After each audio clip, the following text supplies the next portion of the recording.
नगर होतं तिथे एक ब्राह्मण होता. तो आपला शेतीवरती करून सुखानं नांदत होता.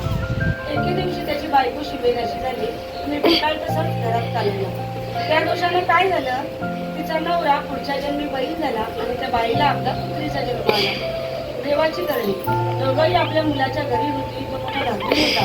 देवधर्म करायचा, श्राद्ध पक्ष करायचा, आल्या ब्राह्मणांचा समाचार घ्यायचा. एके दिवशी त्याच्या घरी श्राद्ध आलं आणि त्याने बायकोला सांगितलं की माझ्या आईचं श्राद्ध आहे. खीर स्वयंपाक केला आणि इतक्यात काय चमत्कार झाला, तिचं भांडं उघडं होतं. त्यामध्ये सर्पाने आपलं गळण टाकलं. त्या पुत्रीने पाहिलं. मनामध्ये विचार केला, ब्राह्मण खीर खातील आणि मरून जातील, मुलाला ब्रह्महत्येचा पाप लागेल. पटकन खिरीच्या पातेल्याला शिकले. ब्राह्मणाच्या बायकोला राग आला. आणि पुत्रीच्या कमरेमध्ये मारलं आणि स्वयंपाक टाकून दिला. पुन्हा स्वयंपाक केला. ब्राह्मणांना जेवू घातला. तिला उष्टमंत देखील घातलं नाही. सारा दिवस उपास पडला. तेव्हा ते आपल्या नवऱ्याजवळ म्हणजे बैलाजवळ गेली आणि आक्रोश करून रडू लागली. बैलाने कारण विचारलं. तशी म्हणाली, मी उपाशी आहे. आज मला अन्न नाही, पाणी नाही. खिरीच्या पातेल्यात सर्पाने गरळ टाकली. माझ्या दृष्टीला पडलं. ब्राह्मण मग तिच्या पातेल्याला लावून शिवले. माझ्या सुनेला राग आला. तिला जळकून माझी कमर. माझं सारं अंग दुखत आहे. मी काय करू? बैलानं तिला उत्तर दिलं, तू आपल्याकडून काळशीचा विटाळ घरात चालवला आणि त्याचा संपर्क मला आणि म्हणूनच त्या दोषानं मी बैल झालेलो आहे. आज माझ्या मुलानं मला नांगराला धरलं, दोन बांधून मला मारलं. मी देखील उपाशी आहे. तर श्राद्ध फुकट गेलं हे भाषण मुलानं ऐकलं. लगेच बाहेर आला. बैलाला चारा घातला, स्त्रीला अन्न घातलं, दोघांना चांगलं पाणी प्यायला दिलं. मनात फार दुःखी झालं. दुसऱ्या दिवशी सकाळी उठला, घोर अरण्यामध्ये गेला. तिथं ऋषींचा मेळा पाहिला. त्यांना साष्टांग नमस्कार घातला. त्याला प्रश्न केला, तू असं चिंता करता काय आहेस? मुलाला सांगितलं, माझ्या बापाला बैलाचा जन्म आला आहे आणि आईला पुत्रीचा जन्म आला आहे. त्यांना मोक्ष कसा मिळेल? या चिंतेमध्ये मी पडलेलो आहे. कृपा करून मला उपाय सांगा. तेव्हा त्याला ऋषींनी सांगितलं, ऋषी पंचमीचं व्रत कर. ते व्रत कसं करायचं? तर भाद्रपदाचा महिना येतो, चांदण्या पाखातली पंचमी येते. त्या दिवशी काय करावं? ऐन दुपारच्या वेळी नदीवर जावं, आघाड्याची प्रार्थना करावी, त्याच्या काष्टाने दंत धावन करावं, आवळकाठी कुटून घ्यावी, तिळ वाटून घ्यावे, ते तेल केसांना लावावं, मग आंघोळ करावी, तेली वस्त्र नेसावी, चांगल्या ठिकाणी जावं, अरुंधतीसह सप्तऋषींची पूजा करावी. असं 7 वर्ष करावं. उद्यापन करावं. या व्रताला काय होतं? तर रजस्वाला दोष नाहीसा होतो, पापापासून मुक्तता होते, नाना तीर्थाच्या स्नानाचं पुण्य लागतं, नाना प्रकारच्या दानाचं पुण्य लागतं, मनी इच्छिलेलं कार्य पूर्ण होतं. मुलाने ते व्रत केलं आणि त्याचं पुण्य आई बापांना दिलं. त्या पुण्याने काय झालं तर रजोदोष नाहीसा झाला. आकाशातून विमान उतरलं.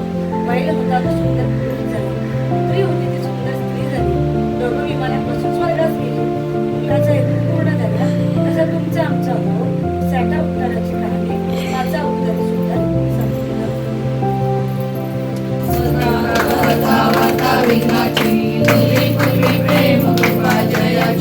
सर्वांगी सुंदर उषेंदुराची कंडीजळते माळ मुक्ता फळाची.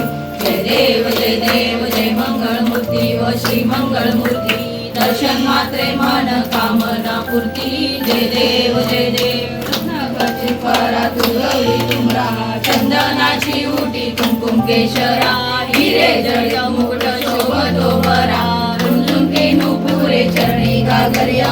जय देव जय देव जय मंगळमूर्ती.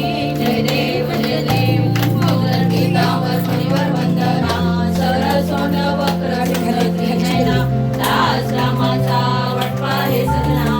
संकटी पाडावे निर्वाणी रक्षे मन कामना पूर्ती. जय देव जय देव लवलवती विक्राळ ब्रह्मांडी माळा. विषय कंठ वेतून या जळ निर्मळ वाहे झुळझुळा. जय देव जय श्री शंकरा ओ स्वामी शंकरा. आरती ओवाळू भावती उडनेला. ऐसा शंकर शोभे उमा वेळा. जय देव जय श्री शंकर तू गौरा. जय देव देवी देते सागर मंथन पैठेले. तामाजी अवचित हर हर सापडले. ते तू अर्जुन भाषण केले. नीलकंठ नाम प्रसिद्ध झाले. जय देव जय श्री ओवाळू तू गौरा. जय देव वायरांबर परिवर्तन सुंदर मदनारी. पंचानन मनमोहन कोटी देवी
गुणवंता अनंता रघुनायका मागणे हेची आता उपासनेला तुझा लवावे गुरुदेव संता तिसरा नमावे सत्कर्मयोगे वैमाल व्हावे सर्वामुखी मंगल बोलवावे त्या ज्या ठिकाणी आनंदाय माझे त्या त्या ठिकाणी निजरूप तुझे मी ठेवतो मस्तक ज्या ठिकाणी ते गणेशा तुझ पाय दोन्ही कैलास राणा शिवचंद्र मोडी पवित्र माता मुक्ती घराली कारुण्य सिंधू दुःख हारी तुझे शंभो मज कोण तारावी मी बाळा ज्ञान मज बुद्धी द्यावी अन्याय माझे कोट्यान कोटी मोरेश्वरा बाजू घाल कोटी अनंता तुला ते कसे समावे अनंता तुला ते कसे